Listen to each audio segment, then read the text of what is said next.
لا إله إلا الله لا إله إلا الله لا إله إلا الله لا إله إلا الله لا إله إلا الله لا إله إلا الله لا إله إلا الله بسم اللہ الرحمن الرحیم الحمدللہ رب العالمین والصلاة والسلام علی سید الانبیاء والمرسلین اما بعد رب اشرح لی صدری ویسر لی امری واحلل عقدۃ من لسانی یفقہوا قولی۔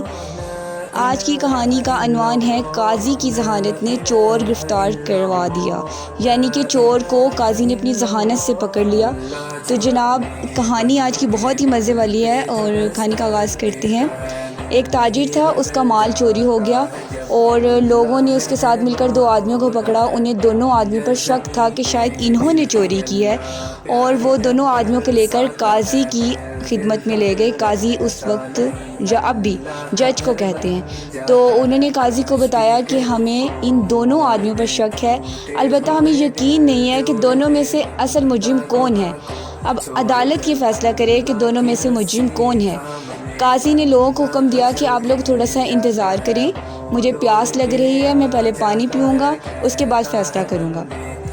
پھر قاضی نے کیا کیا، اپنے خادم کو حکم دیا کہ وہ پانی کا پیالہ لے کر آئے۔ خادم نے حکم کی تکمیل کی، نہایت ہی خوبصورت اور نفیس پیالے کے پانی جو شیشے کا تھا اس کے اندر پانی ڈال کر حاضر ہوا۔ قاضی نے پیالے کو اٹھایا اور پانی پینے لگا۔ اچانک قاضی کے ہاتھ سے وہ شیشے کا پیالہ ہاتھ سے چھوٹا اور زمین پر گر گیا۔ پیالہ زمین پر گرتے ہی چکنا چور ہو گیا اور جب پیالہ زمین پر گرا تو اس سے زوردار آواز آئی، جیسے شیشے کا گلاس یا شیشے کا کوئی برتن گرتا ہے تو آواز آتی ہے۔ وہ زوردار آواز کی وجہ سے لوگ گھبرا گئے۔ اچانک کیا ہوا، ابھی لوگ یہ منظر اپنی آنکھوں سے دیکھ ہی رہے تھے کہ قاضی نے دونوں آدمیوں میں سے ایک آدمی کا گریبان پکڑ کر اسے زور سے جھنجھوڑا اور آواز بلند بلا کر کہنے لگا کہ تم چور ہو اور تم ہی نے چوری کی ہے۔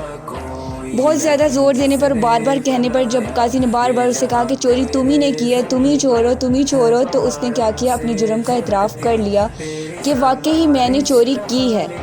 اب لوگ تو حیران ہی تھے اور حیرانگی کی بات یہ تھی کہ لوگ حیران اس لیے تھے کہ انہیں سمجھ نہیں آ رہی تھی کہ قاضی کو کیسے پتہ چلا کہ اچانک سے اٹھ کے کہا کہ چور تم ہو، چور تم ہو، جبکہ چور کے بارے میں نہ تو کوئی سوال جواب ہوئے اور نہ ہی کوئی ثبوت ابھی تک سامنے آیا تھا۔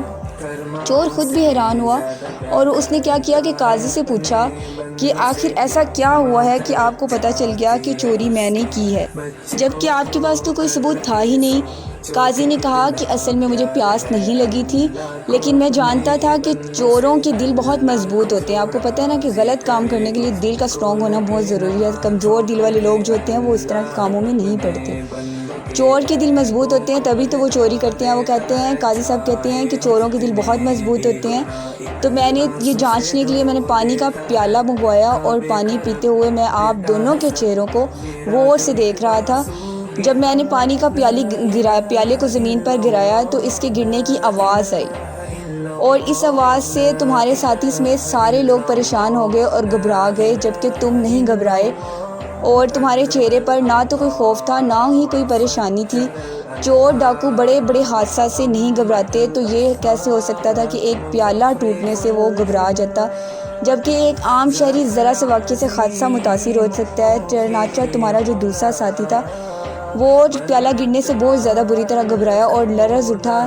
تو میں نے سمجھ لیا کہ اصل مجرم تم ہو اور تمہاری سزا جو ہے وہ لازمی ہے، یعنی کہ تمہارا مقدر ہے۔ یعنی کہ قاضی نے اپنی ذہانت سے ایک چھوٹی سی ٹپ نظر آ رہی ہے، لیکن آپ دیکھیں کہ انہوں نے کتنی ذہانت سے یہ دیکھا کہ اس کا دل مضبوط ہے، اور دل کی مضبوطی کو چیک کرنے کے لیے ایک معمولی سے کام کے ذریعے اس نے چور کو بھانپ لیا اور لوگوں کے سامنے پیش کر دیا۔ لا إله إلا الله لا إله إلا الله لا إله إلا الله لا إله إلا